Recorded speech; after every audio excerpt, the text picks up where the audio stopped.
Scary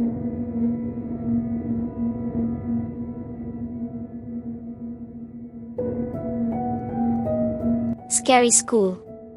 It was around 2013 when I had this paranormal experience. We went to a school somewhere near a funeral home because we rented the place to have a dance practice for our school. We were about 15 persons who stayed in the school for the night. We were laughing and playing. After that, my friend and I sat on the stage facing the dancers' practice. I suddenly felt that someone is looking behind us and there is an air that keeps on blowing on our back. Seemed like someone is running so fast back and forth.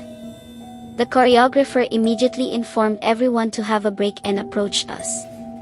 He asked, "Have you felt that? They were staring at us and the kid is running on your back. Just don't mind them." After an hour, they took another break and I lifted my head and what I saw was a glowing lady looking at us. I can't see her face clearly but her eyes seemed like it was glaring at us. I keep on staring at the lady. By the way, it's the school's library where I saw the lady. My friend asked me horrified if I saw a lady from the library glaring at us. I immediately called the choreo and told him what we saw. He said to stop looking at the lady. He said we need to pray silently to avoid the dancers from freaking out. That night ended well though. Another night of practice at the same school gym, my friend and I went out to buy water and snacks for the dancers. When heading back to the stage to fix the food, I saw a shadow cross from the left corner of the stage to the right. My eyes became bigger because of what I saw, and my friend said, "You saw it as well, right?" I freaked out and ran. I went to the guard's table and asked if there are spirits or ghosts in the school, but of course he said none. My friend and I stayed near the guard and had a little chit-chat with him. The guard's table is placed near the entrance gate and on his right side you'll see the CR. My friend wanted to pee but it was so dark and the guard said that the lights keeps on getting broken, that's why they don't put any bulbs anymore. So I lit my friend with a flashlight and before she was done peeing, she said that someone touched her hair. She cried because it was only me and her in the CR. To calm her, the guard shared some jokes and we laughed so loud and forgot what happened and the CR's door banged so hard. There's no strong air that time to do that, and if so, why just one door that banged? In shocked, we ran back to the gym and my friend cried again. The choreo asked us if we saw a lady near the CR. We said no, we haven't. He said that the lady is very angry and covered in blood. He told us what the lady wore. When we were going home, my friend texted me that it seemed that someone is following her. But when she turned, no one is there. She ran fast but still the feeling is there. She told me well the next morning that she's having a nightmare of a girl crying for help near the school where we went last night. A classmate of us told us if we saw someone dead the other night, the first night we had the practice on that school. We said no. She said that a gym instructor died near the area. We texted the choreo and he confirmed that what he saw that lady is wearing is same as to the lady who died near the school. That's it for now. The ordeal. The experience started when I was a teenager. I was at 9th grade and my sister at 7th grade at the time when it happened. Still living with sister alone in our house, by the way. I was cooking at our mini dirty kitchen for supper, and she was watching this Korean drama while folding the laundry from the day before. Me and my sister always suspects that there is something watching our house. We don't usually pay attention to it, but whenever we do something, we are always vocal about it. We always shout to each other what we are about to do and where we are at the house, just to be occupied and drown the silence. After the meal we shared, we prepared our things for the school tomorrow. After that, we went to our tent at the middle of the living room. Yes, we made a tent made of sheets and blanket at the middle of the living room with the sofa as the supports from both sides. We chose to sleep that way because whatever happens, We have the assurance that we have each other at any moment, especially that night. We were warned by neighbors before that when someone, something, will knock and will try to persuade us in letting it inside, never open the door. So we were vigilant enough to adhere the warnings and chose to cover all the windows and other crevices that could possibly be the chink in the armor. As warned, 11 p.m. same night, 3 knocks on the main door woke me up. I didn't peek to whoever is knocking, I didn't move a muscle. My sister is asleep while our cat sleeps beside her. The knocking stops, a slight improvement perhaps. After a while, the knocking continues again, but this time it's at the back door. This time I am starting to get paranoid, thinking, was I able to lock the back door? Will the lock holds if it forces its way in? I am borderline shitting my pants. After the knocking was silence, 12 a.m. I guess it was tired of knocking because it was trying to force its way into the roof. The nails of something scratching the roof are the most horrifying sound I ever heard. I mustered all of my courage and yelled at it, Yawa. I odre animal ka, which means I'm cursing the creature to stay away. I was catching my breath when my sister woke up, a bit dazed and confused as to why I'm yelling at the middle of the night. I'm hastily made up an explanation when something rammed the windows. Shocked, I hugged my sister and assured that it's not getting through the window. Terrified already, I yelled the same thing again, trying to act tough. Thank God the windows are made of steel bars and the frame of it is reinforced steel. Whew! But nonetheless, it shook us. The whole house shook as if an earthquake just occurred just now. My sister is crying already, me also starts to tear up when I remembered to pray. My grandma always says, always pray to the Lord for protection. So, I prayed for our protection from the evil creature that I believe to be an aswang. I believe that God never left our side all that time the creature was present. I think He only wants us to reach out to Him so He can help us. After a couple minutes of desperate praying, I think the coast was clear. Overall, me and my sister survived the ordeal that night. After that night, we shared what happened and some neighbors told us that they heard someone yelling last night but they thought it was the couple living across the river having an argument. To my surprise, their house and ours are next to each other so much that they know when we are watching TV. Also, in my own opinion, aswangs can deceive people whenever they wanted to. But one thing is certain, if you never let the hold of your faith to the one who rules them all loosen, no evil can penetrate the invisible barrier which is faith, even if you are living in the house made of straw. The 10th floor tenant. I don't know if it's paranoia or just my wild imagination turning against me, but I sometimes feel otherworldly presence among us. It's a feeling of uneasiness that sometimes turns into a hunch and then a conclusion. I have this quirk that if I close my eyes, I can easily visualize and feel the environment around me. I don't claim to have some ability like clairvoyance or any kind of magic. It almost feels like a hunch, but having a hunch on something or someone is more like guessing with regards to the information available to you. To me, it's more like a vibration. It's the breeze in my face, the sounds that I hear, the sensations on my skin. That all leads to a conclusion. To support this, I must tell you my experience on the 10th floor. I worked for a service provider company that covers almost all telecommunications and other IT infrastructure needs. So, I have been hired by this company as a systems engineer for over a year and a half now. Let me tell you the place of where I worked. The company I have worked for owns the building in which our office takes place. We are located on the 11th floor. Some floors down are occupied by other offices. In the whole building, only 2 floors are not occupied, the 4th and the 10th. The 4th floor is always locked, and you can only access it by elevators. Now, for the 10th floor, it's quite different. It's accessible through the fire exits. The door that leads to it is always open and, of course, the elevator. Sometimes, whenever I have so much work to do and so much stress is piled up, I go down to the 10th floor through the fire exit and just stand there.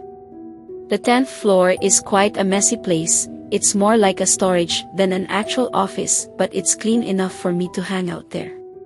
So, I just stare on this transparent window on which you can see the road, the people, the vegetation and the sea. It's quite serene if you ask me. It's my haven and I always go there when I'm pressured and stressed out.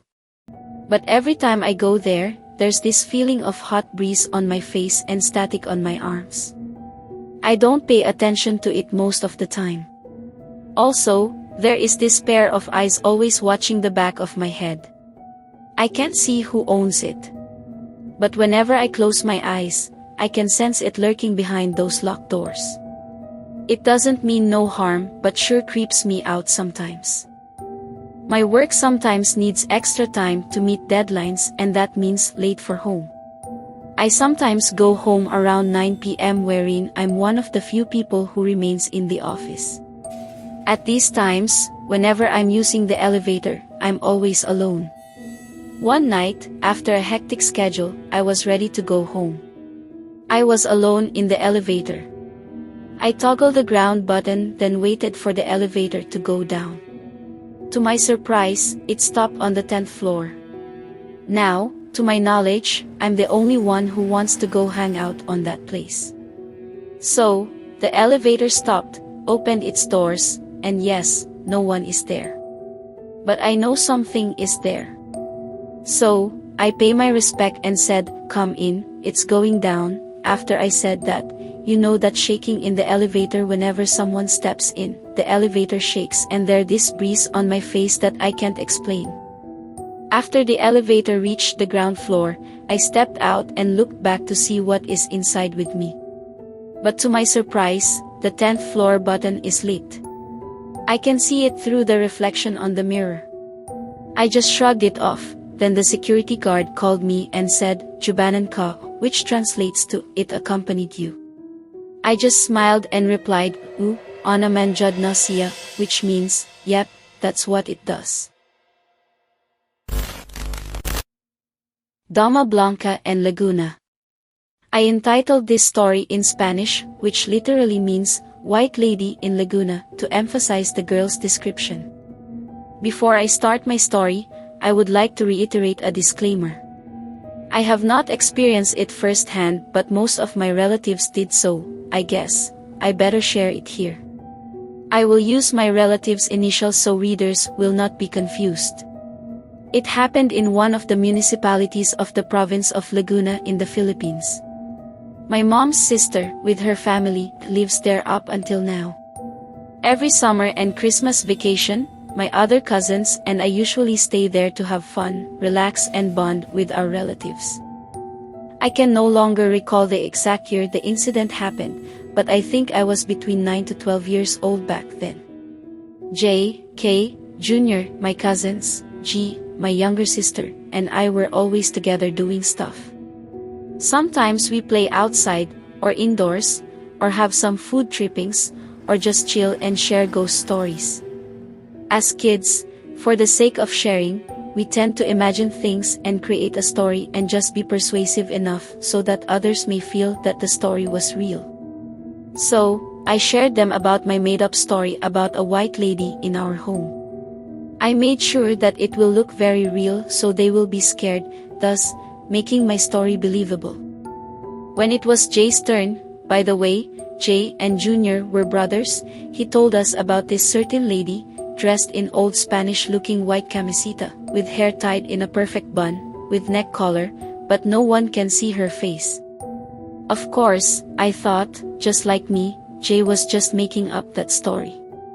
As he continued his story, this lady, who was mostly seen roaming around the subdivision clubhouse, was already famous within the homeowners. Some saw her walking towards the playground. Some saw her standing near a tree in the same clubhouse. Or sometimes, just walking without specific direction and then vanish into thin air. Some claim to have been visited by this lady right in their own homes. That same night, when my cousins and I were sharing ghost stories, my aunt told us to call it a night and have a sleep since we will be going to an amusement park the next day and we need to prepare and to have enough energy. The next day, I remember the adults and some older cousins talking at the veranda. My uncle said that after my aunt has put us to sleep, he heard some unrecognizable noise in the living room, so he went outside their room to check.